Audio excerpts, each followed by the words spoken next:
नमस्कार। खमागणी। जय एकलिंगनाथ जी की सा। जय माता जी की। जय श्री जी की। स्वागत है एक बार फिर से आपका लेजेंड्स ऑफ राजस्थान में। पिछले एपिसोड में हमने देखा था कि रावत चुंडा चित्तौड़गढ़ छोड़कर चले गए थे एवं महाराणा मोकल के बाल्यावस्था में होने के कारण उनकी मां हंसाबाई ने अपने भाई रणमल राठौड़ को मेवाड़ का राजपाट संभालने हेतु बुला लिया था। अगर आपने पिछला एपिसोड नहीं सुना है तो मैं आपसे आग्रह करूंगा कि इस एपिसोड को सुनने से पहले पिछले एपिसोड चुंडा राजस्थान के भीष्म को अवश्य सुने, जिससे आपको आगे की कहानी समझने में आसानी रहेगी। चलिए कहानी को आगे बढ़ाते हैं। कुछ साल बीत गए। महाराणा मोकल अब एक प्रतिभावान युवक हो चुके थे। उनका विवाह जैतमल सांखला की पुत्री सौभाग्य देवी के साथ तय किया गया और विवाह के कुछ समय पश्चात सन 1417 ईस्वी में जन्म हुआ कुंभा का। जी हाँ, ये वही महाराणा कुंभा है जिनकी वीरता और सांस्कृतिक उपलब्धियों ने मेवाड़ को भारत के नक्शे पर लाकर स्थापित कर दिया था। पिछले एपिसोड में हमने संक्षेप में रणमल के मेवाड़ चले आने के कारण के बारे में बात की थी। दरअसल उनके पिता राव चुंडा ने रणमल की जगह अपने दूसरे पुत्र कान्हा को उत्तराधिकारी घोषित कर दिया था एवं राव चुंडा के निधन के बाद मंडोर का राजपाट राव कान्हा ही संभाल रहे थे। कुंभा के जन्म के कुछ समय पश्चात एक रोज तड़के खबर आई कि राव कान्हा का निधन हो गया है और मौका देखकर रणमल के ही तीसरे भाई सत्ता ने मंडोर की गद्दी हथिया ली है। चूंकि रणमल सभी भाइयों में बड़े थे, इसलिए मारवाड़ की गद्दी पर पहला हक उन्हीं का बनता था, पर फिर भी उन्होंने अपने पिता राव चुंडा के कहने पर गद्दी को अपने दूसरे भाई कान्हा के लिए त्याग दिया था। पर अब तो कान्हा भी नहीं रहे थे और सत्ता का गद्दी हथियाना उन्हें कदापि मंजूर नहीं था। रणमल के काफी समझाने के बाद भी जब सत्ता गद्दी छोड़ने को राजी नहीं हुए तो उन्होंने अपने भांजे महाराणा मोकल से सहायता की गुहार लगाई। उन्होंने अपने भाई सत्ता को गद्दी से हटाने हेतु महाराणा से मेवाड़ की सेना लेकर मंडोर पर आक्रमण करने की इजाजत ली।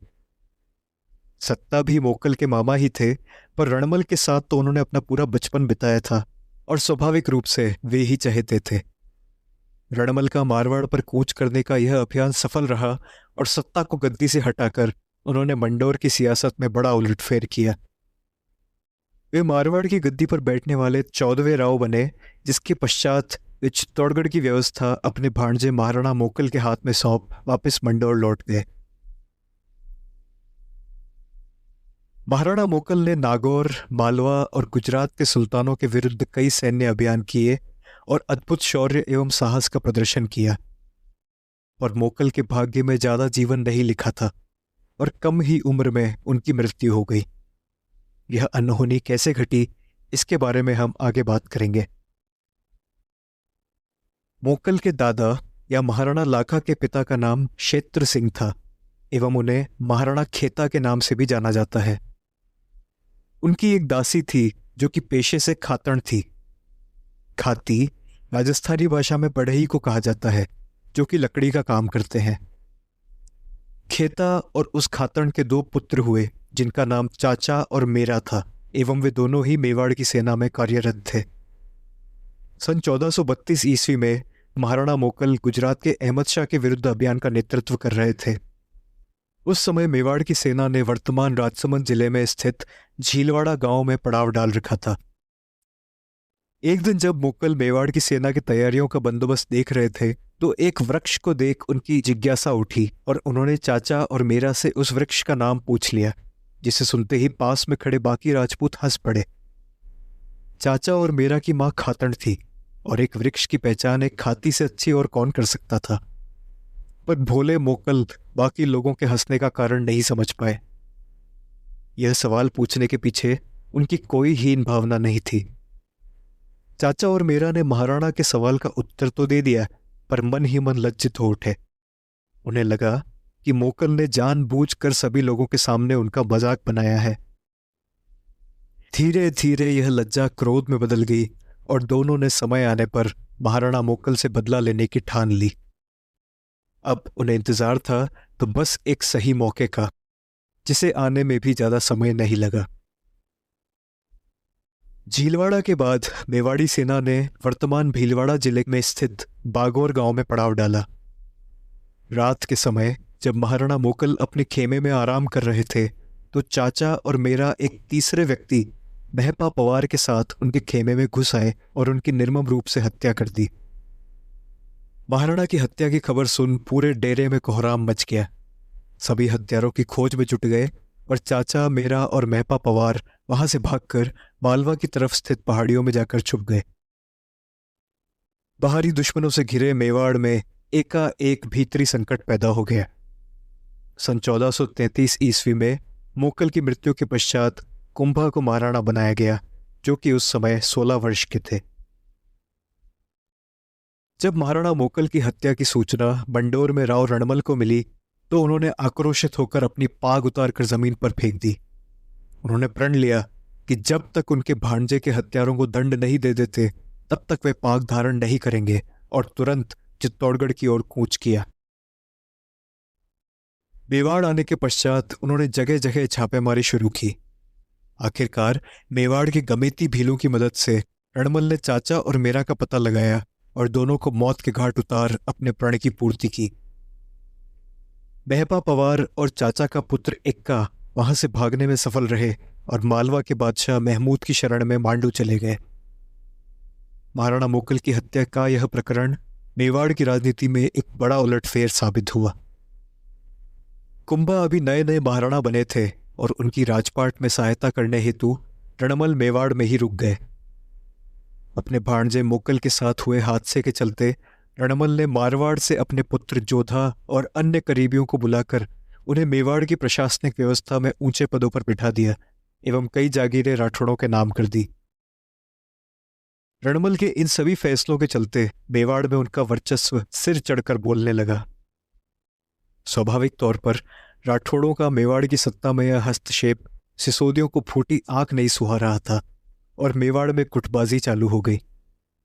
राव रणमल के नेतृत्व में राठौड़ और चुंडा के भाई राघव देव के नेतृत्व में सिसोदिया। आगे जो कुछ भी हुआ उसे मेवाड़ एवं मारवाड़ के इतिहासकार अपने अपने हिसाब से लिखते हैं एवं उनमें अपने अपने राज्य के लोगों को बेहतर बनाने की होड़ भी दिखाई देती है।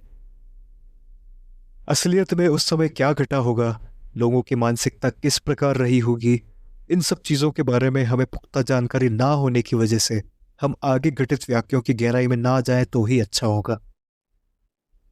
श्रोताओं से अनुरोध है कि इतिहास पढ़ते समय इस चीज का अवश्य ध्यान रखें कि जो कुछ भी घटा वो बताने वाले की निष्ठा के ऊपर अत्यंत निर्भर करता है। इतिहास पढ़ते समय उसके लेखक का नजरिया समझना बेहद जरूरी है। मैं तो यहां तक कहूंगा कि आज के युग में भी यह सार्थक है, क्योंकि आज जो खबरें हम सुनते पढ़ते हैं उन पर जांच पड़ताल के बाद भरोसा करना ही उचित है। खैर, लौटकर वापस कहानी पर आते हैं। राव रणमल और राघवदेव की शत्रुता इस हद तक बढ़ गई कि एक दिन रणमल ने राघवदेव की हत्या करवा दी। इस वाक्य को मेवाड़ की जनता ने हल्के में नहीं लिया एवं रणमल अब उनकी आंखों में खटकने लगे। आगे चलकर रावत चुंडा को वापस मेवाड़ बुला लिया गया और महाराणा कुंभा के निर्देशों अनुसार रणमल को भी मार दिया गया, जिसके पश्चात कुंभा ने मंडोर पर कब्जा कर लिया। रणमल के पुत्र जोधा ने मंडोर वापस पाने के लिए खूब संघर्ष किया।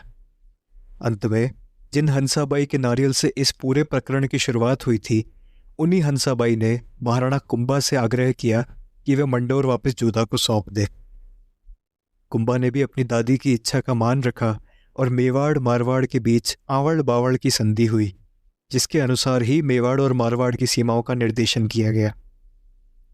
जिस भूभाग में आंवला उगता है वो मेवाड़ के अधीन रहा एवं जिसमें बबूल उगता है उसे मारवाड़ की सीमा में माना गया। इस संधि के उपरांत मंडोर वापस रणमल के पुत्र जोधा को सुपुर्द कर दिया गया।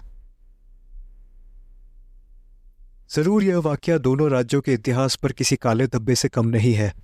मैं तो इसे कुंभा की बुद्धिमत्ता एवं दूरदर्शिता ही कहूंगा कि उन्होंने आपसी रंजिश को खत्म करते हुए मारवाड़ एवं मेवाड़ के संबंधों को एक नई दिशा प्रदान करी। राव जोधा ने भी सामंजस्य दिखाते हुए अपनी पुत्री का विवाह महाराणा कुंभा के पुत्र रायमल के साथ तय किया और एक नए सुनहरे भविष्य की तरफ अग्रसर हुए। इस प्रकार रक्त से लिखी इस अनूठी दास्तान का अंत हुआ। अगर आपको यह एपिसोड पसंद आया हो तो इसे शेयर कर अपने परिवारजनों और मित्रों को ज़रूर सुनाएं। यह पॉडकास्ट स्पॉटिफाई के साथ साथ यूट्यूब पर भी उपलब्ध है, जिसका लिंक डिस्क्रिप्शन में दिया गया है। पॉडकास्ट की शॉर्ट वीडियो क्लिप्स देखने हेतु आप हमें Instagram channel spirit of Rajputana पर भी फॉलो कर सकते हैं। आशा है अगले एपिसोड में फिर से मुलाकात होगी। तब तक के लिए धन्यवाद।